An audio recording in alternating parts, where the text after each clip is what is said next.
What is going on, Gala Gang? We got a Spider Tanks lawsuit update today. We're going to be going through. So, as always, if you want, you can definitely just listen to this. I am not going to be rehashing every single thing they rehash in this. If you want, my video up above goes through all the specific features initially. We're going to be covering all the new stuff so we can get through this as fast as possible for you. I went through all these friggin' pages, which is a ton. And as always, I have no lawyer legal knowledge at all. I'm literally just commentating and going through logically what I think is appropriate and what would make sense to me. And so, of course, as we go through, my most knowledge I have is watching Suits on Netflix, which teaches you nothing about the law. So let's go ahead and jump in and talk through some of this. All right, everybody, I have a bit to cover because May 24th is when Gamedia filed their response to Gala Games' preliminary injunction and their arguments for why they obviously don't want that to happen. And then we'll go through Gala's response to Gamedia's little portion here. And I'll try to cut out any dead spaces as well to try to not waste any of your time. So first off, what was really interesting to me is apparently Wright Thurston had met with Gamedia, and he had specifically said that personally, he apologized to Gamedia for this lawsuit that was initiated by Gala's other co-founder. Thurston explained that Schirmeyer filed the lawsuit without his knowledge and without the consent of Gala shareholders that own over 60% of Gala shares. The reason I thought this was interesting to put this in here is because I have never, ever heard in my life shareholders voting for lawsuits to like move forward. Like if I've ever held like Tesla or Amazon or whatever, right? Like they don't send a notice out and say, "Hey guys, do you guys want us to go ahead and do this lawsuit?" No, lawsuits are just handled in companies, right? It's not shareholders who vote for it. At least that's my understanding. So first off, they also mentioned that Gala cannot make show that it is likely to succeed on the breach of the contract. Gala explicitly admitted it has no right to the source code and struck language from the agreement during its negotiation that would have given Gala such a right, and we'll talk about that in a little bit. Moreover, Gala cannot establish the court's personal jurisdiction, so that's one part that they try to argue in this, is saying that California has no jurisdiction over them since they're obviously in the Netherlands. Saying that Gala's alleged reputational harm is entirely decoupled from Gamedia, saying, Gala's co-founders are embroiled in this lawsuit against each other, accusing each other of misusing hundreds of millions of dollars. Gala has terminated several internal teams and has legal disputes with many outside developers. Shortly before this filing, it suffered an online hack to the tune of 200 million. So they're saying that, their reputational damage that has occurred to Gala is not because of Gamedia. All this seems kind of irrelevant in my mindset. This is just kind of throwing mud, essentially saying, "Oh, look at these other lawsuits." This lawsuit does not have to do with this hack, right? That's not have anything to do with it, at least in my mindset. The hack, yeah, it was orchestrated by more or less a criminal, right? So it wasn't completely Gala's fault. I guess maybe it was Gala's fault in not vetting the person or whatever. But my point being, this has nothing to do with Gamedia causing harm to Gala. Those are decoupled. Gamedia developed the source code without input from Gala. Gamedia specifically negotiated for the contractual right to the source code. So we'll talk about that in a little bit because obviously that's the most power. Hey, Jesse, you're in here. Jesse Hines gets mentioned a couple times, so we'll see if he gets subpoenaed in any way. Gala Games ownership would include all source code of the branded game. That's what was stated in the original contract, apparently. And then Gamedia objected, stating this clause should be removed as the IP is owned by Gamedia. Gala struck the language, stating, "I can see how the way it was drafted could result in something we never intended to write," which is written later down in one of the exhibits. Gala has the right to market the branded game on the Gala Games platform. Obviously, they have the right to market it on any platform they want, I would assume.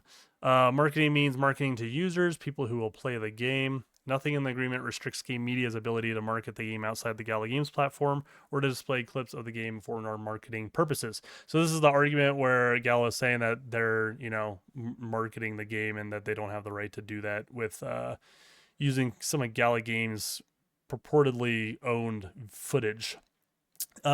Gamedia used footage recorded by Volo Events Agency and posted publicly on its website. Gamedia obtained written permission from Volo to use this footage, and participants at the event consented of their likeness being used. They do not present the evidence that Volo has given them any permission. I didn't see that in any of the exhibits here. And of course, if Volo was hired by Gala, then they probably had an agreement with Gala. And so I don't know how Game Media would have obtained permission from Volo to do that. And regardless if it's posted publicly on Volo's website, you can't just reuse people's stuff technically, right, for copyright claims and everything. But yeah, there were pictures up there that say that your footage is being recorded, like you've seen if you've ever been in areas that are very public like that. And then, of course, this portion, they say the commercial release of the branded game, which the agreement also called the commercial launch due to a clerical error by Gala. Commercial launch, commercial release, I don't think that really matters because those two are basically synonymous. They basically are saying, of course, at the commercial launch, which we already know from the previous video, that it was available to users worldwide without the requirement to apply for and or to use a code or closed early access system. This isn't true. I don't know why Game Media is stating this, because to me, logically, this is very clearly not true, because you did have to, it was a closed beta test, and you had to have, like, I think NFTs to be able to play it at all, right? So it obviously wasn't commercial launch, as it wasn't open to the entire world to play without some specific right. And then they said that Gala had no right to require updates in order to maintain the desirability of NFTs or for any other reason. That might be true. I don't know. Requiring updates. This has to do with a part of the contract talking about the branded game and like developing the branded game. So there's probably some arguability there. And then they say that Gala failed to appoint qualified personnel during it, causing significant delays to game development. Definitely some truth there, which I'll mention here in a second. They say specifically delays due to getting new personnel up to speed, delays in releasing new game features, reputational harm because of branded game social media controlled by Gala would go months without management, and delayed marketing or no marketing due to Gala's marketing team being unable to finish projects.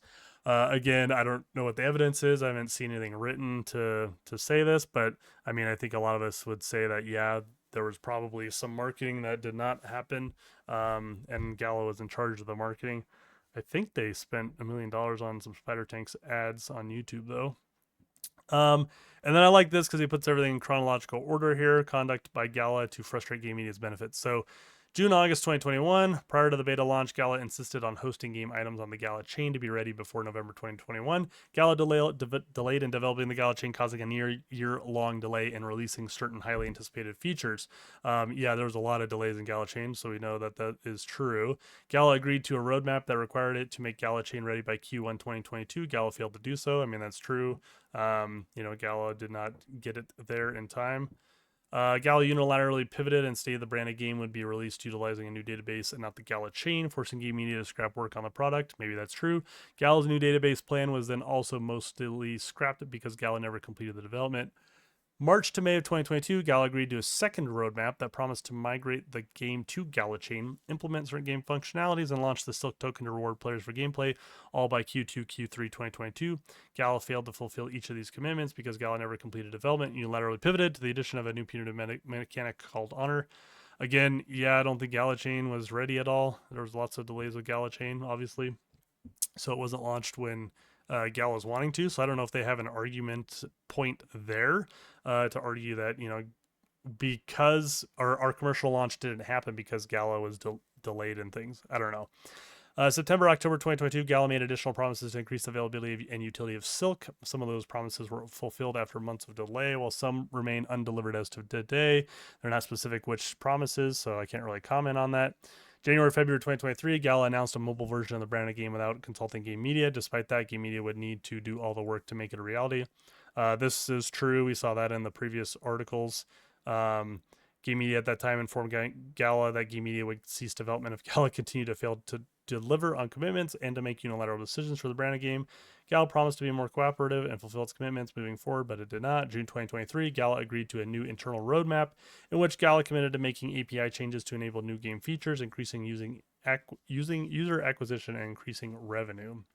July 2023, Gala failed to deliver on this first milestone of the new roadmap, which I think is true. October 2023, Game Media informed Gala for the last time that it would be forced to cease development if the collaboration remained unsustainable and if Gala was not able to fulfill its commitments. In response, Gala missed scheduled meetings without notice, ignored Game Media's correspondence for days, and disparaged Game Media to the branded game community. So, additionally, throughout the term of the agreement, Gal would frequently delay and miss payments to Game Media, which, like I said, is probably for sure true because they delay and miss payments all the time to a lot of different folks, and fail to provide information on Gal's recoupment of expenses. Demand Game Media develop game updates only to unilaterally change direction and not use those updates. I'm sure that's possible. Commit to marketing campaigns that never materialized. Also probably possible.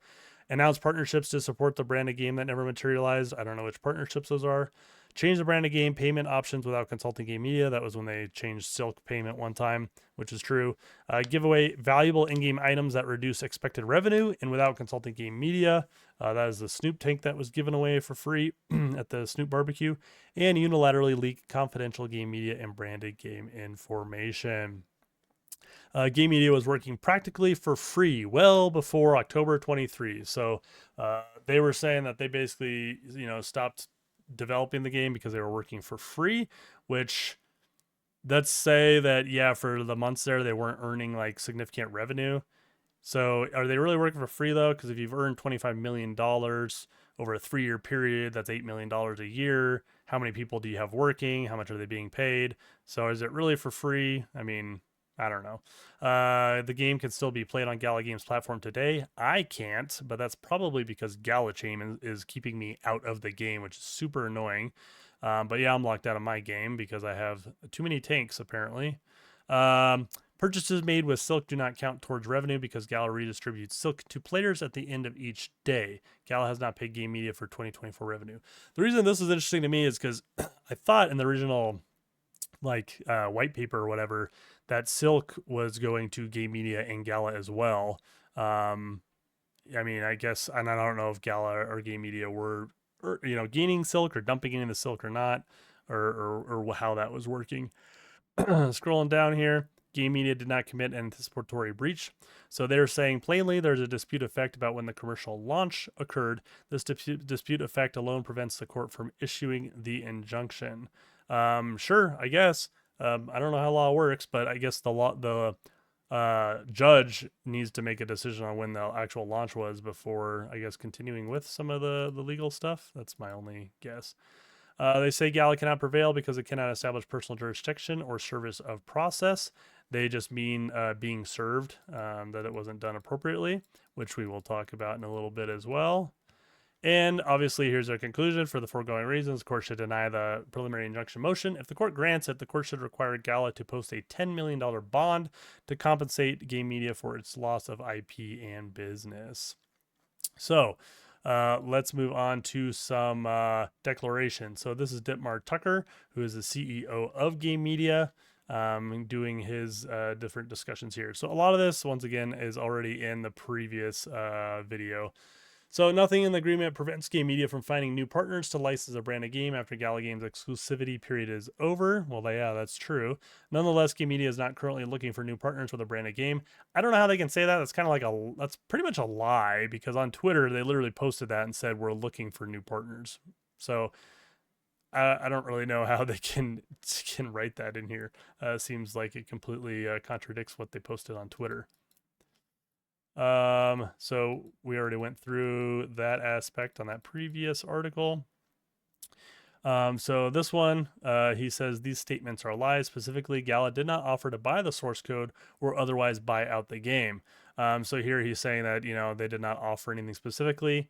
He says that, I think it was Jason Brink was saying that, they were holding out to get a major acquisition price from Gala Games and for that reason did not continue developing. They say these statements are also false.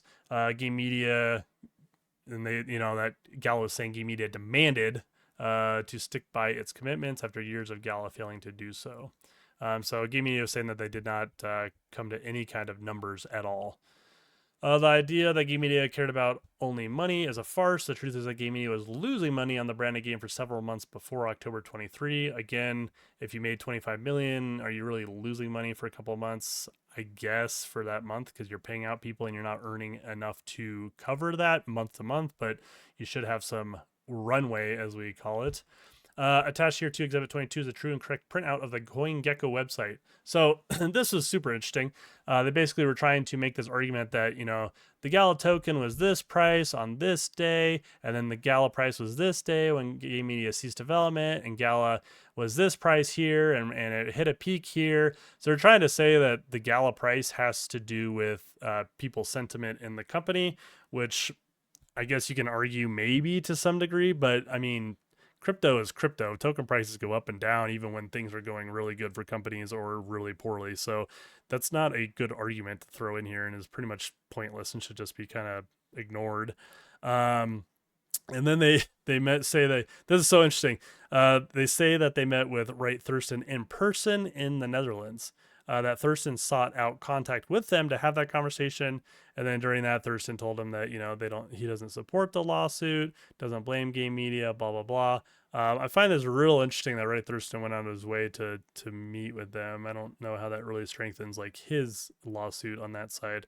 Yeah, so that was interesting. So next one we have here is just some of the exhibits, which a lot of this we had already seen on a whole bunch of other previous videos. Right here, though, is what is the most interesting, which I want to point out. So this is the contract, right, that was signed by Game Media and the CEO Dittmar. And in it, man, if we click through, right here, this is usually in every contract, governing law and resolution of disputes. This agreement, any dispute arising from or related to this agreement, will be governed by and construed in accordance with internal laws of the state of California. Right here, guys, you signed a contract that says all your lawsuits will be disputed in the state of California without giving effect to any choice or conflict of law provision or rule that would cause the application of laws of any jurisdiction other than those of the state of California. You signed this. How can you say that the court doesn't have jurisdiction when it's in California?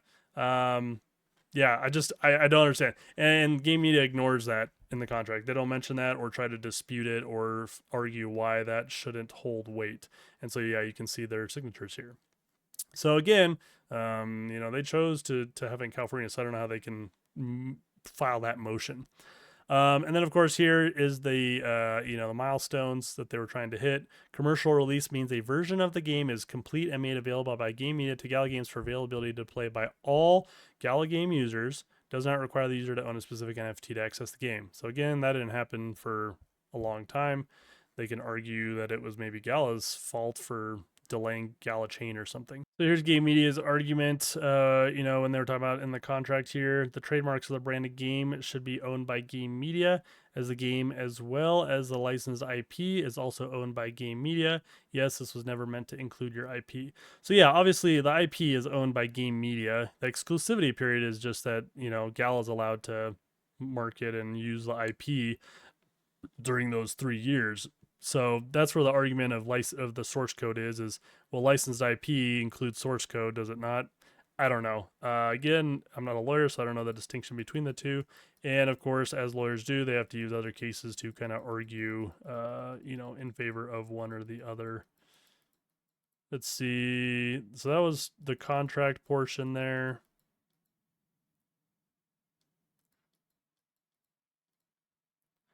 Down here, they go ahead and post a picture, showing that the notice of filming was occurring for the whole marketing dispute that they're having. Those are hung up, if you're ever in an area where filming is occurring, you'll see those as well. They have a nice picture of Jason Briggs standing next to it as well. So that was funny. Wonder where they got those pictures. Not that it matters. So a couple different things. Here's their arguments about the accessibility requirements. No special codes or closed early access systems were necessitated for downloading the branded game. So again, commercial launch didn't happen because you did need special systems for the closed beta. Enabled monetization. So they try to argue that because there were a couple NFT tanks sold, that enabled monetization. Monetization, though, is when you are able to earn like the token and Silk from the game by playing. So obviously that didn't happen until Silk was fully launched. Users had the option to purchase NFT tank parts for in-game use. So that's where the argument with the monetization is occurring. But again, I don't see how they're getting out of where the commercial launch was or the commercial release, in my logical opinion. They try to post this saying that Gala Games communication implying the commercial launch. Nothing in this slide at all implies commercial launch to me. This is literally just saying, hey, we're going to do this sale, pre-sale for the alpha launch plan for the chickens. But I don't see how that really is saying that we are, doing an initial commercial launch with the game. That's my opinion. So it'll be interesting to see what a judge thinks. Then, of course, they post this too that literally say closed beta. So I don't know why they would even post this in their articles showing closed beta, because once again, that's an exclusive period, right? So then we have an additional exhibit here, which is just like a screenshot of an Excel from Game Media, apparently, showing that like which recoupment and which funds were like missing, delayed.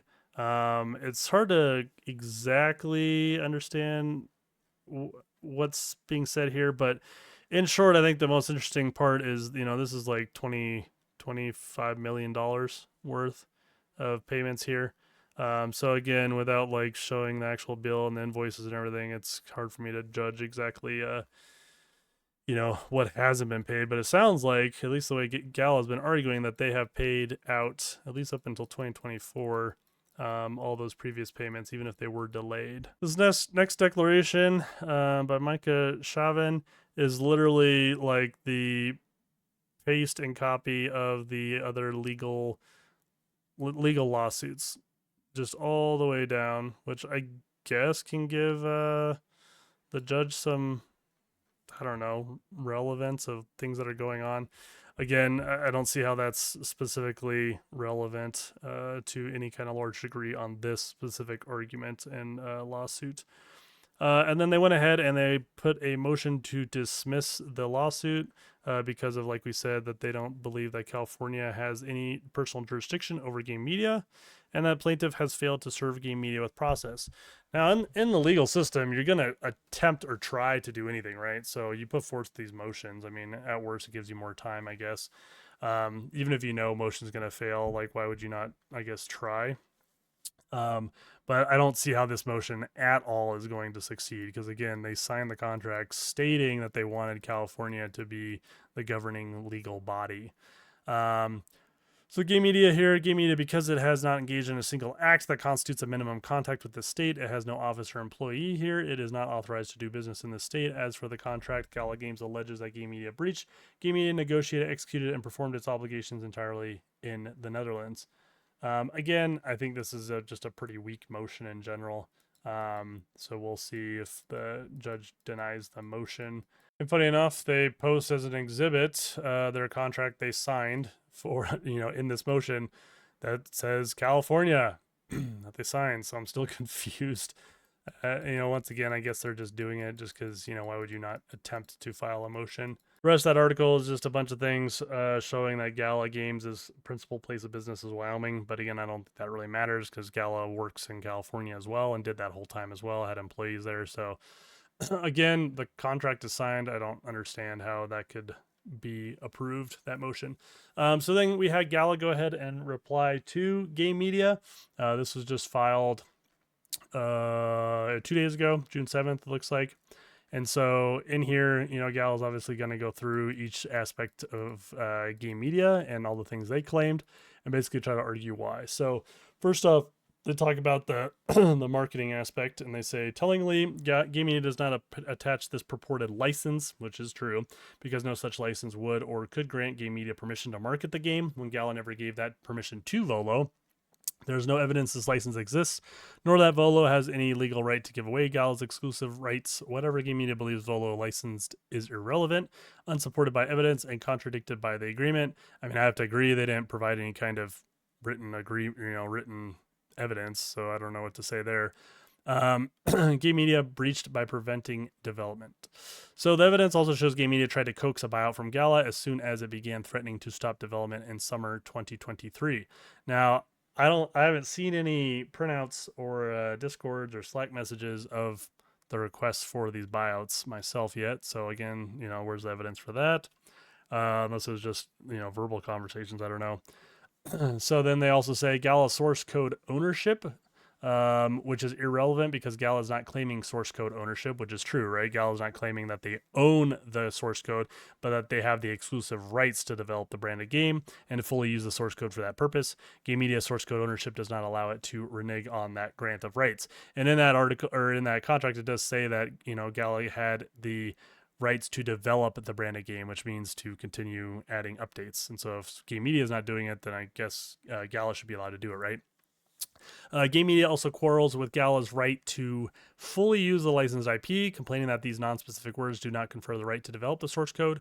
The agreement actually specifically delineates the meaning of use. Gala has a license to use the licensed IP solely to develop, market, and distribute the branded game. So again, going back to the contract, which is somewhat strong. Gamedia's refusal to perform after those dates constitutes an anticipatory breach. I guess that is an anticipatory breach if they're not giving you the source code to continue developing the game and they're refusing to do so. I don't know. October 31st, 2025 is the true term expiry date, is what Gala has said. 3 years after the commercial launch, agreement at 1. Commercial launch meant the branded game is made commercially available. Users worldwide without closed early access. We talked about all this already. Gala or Gamedia fully enables the monetization features. This definition was first satisfied on October 31st, 2022 with the release of the official launch, which was open to the general public and featured full monetization through the cryptocurrency Silk. I agree with Gala here. That's when the commercial launch occurred, in my opinion. It makes sense based on the wording and everything that's written there. Pointing to other irrelevant disputes with Gala's shareholders, none of which is admissible evidence, which I agree, does not move the needle. I agree. The news articles and comments are not competent evidence of the facts stated herein. Likewise, Tucker's recitation of what Thurston supposedly told him is rank partisan hearsay and irrelevant as well because shareholders are not responsible for litigation decisions. Again, that's what I believe is true, right? Shareholders are not responsible for litigation decisions in a company. Once again, I've never had to be contacted by, Apple or Google or Amazon and say, hey, we have a lawsuit. Are you guys cool if we deal with litigation? So the balance of equities favors Gala. First, it costs nothing for Gamedia to transmit the source code to Gala. That is true. It does not cost Gamedia anything. Gala's development will enhance the branded game and drive revenues, which will be shared 50-50 with Gamedia. Gamedia is still going to earn from it, right, if they allow Gala to develop it. Secondly, it's not Gala's source code forever, so Gala can't, release it, or anything like that without suffering big repercussions. Similarly, an injunction is in the public interest because it will enforce the agreement and allow the public to enjoy a high quality and up-to-date version of the branded game. I have to agree with that too because, I can't even play right now, which is more of a galachain issue, I'm pretty sure. But obviously, since there's no updates and stuff, right, it's not as fun, and any game needs updates, right, in general. So, yeah, it would be cool if it was continued to be developed. Then Gala goes on to go ahead and discuss the motion to dismiss and why that's, dumb in their mindset or personal opinion. So first off, CEO Dietmar Tucker apparently effort at evading service. So this was entertaining to read, at least. They say, okay, I guess we'll get on that in a second. Most notably, Gamedia selected California law to govern its relationship with Gala, which is recognized as a substantial and obvious form of purposeful availment. Again, it's in the contract. I don't understand how they're going to get out of that one. CEO Dietmar Tucker was approached by a Dutch judicial officer, a court bailiff, who sought to hand him the summons and complaint pursuant to Dutch law and consistent with the Hague Convention, and he refused to accept them. The next day, the documents were deposited in the letterbox of Gamedia's registered office, which is sufficient service under Dutch law. Although he filed a declaration with this court, Tucker does not deny that Gamedia received service of the summons and complaint in this manner. Federal Rule of Civil Procedure 4 allows for service in a foreign country under the laws of that country, and the Hague Convention also permits service in that manner. So Gala is saying, you were served appropriately, so you can't argue that you weren't served appropriately when the person literally came to your office. And they have the nice little timeline here. So on April 26, 2024, a private investigator delivered the motion for preliminary injunction and supporting documents to Gamedia registered address by personally handing the documents to Tucker, who accepted the delivery. On April 30th, Gala Games used a Gerichtswaarder, I wanted to try that one, Dutch bailiff to serve the complaint, summons, and standing order on Gamedia to that registered business address.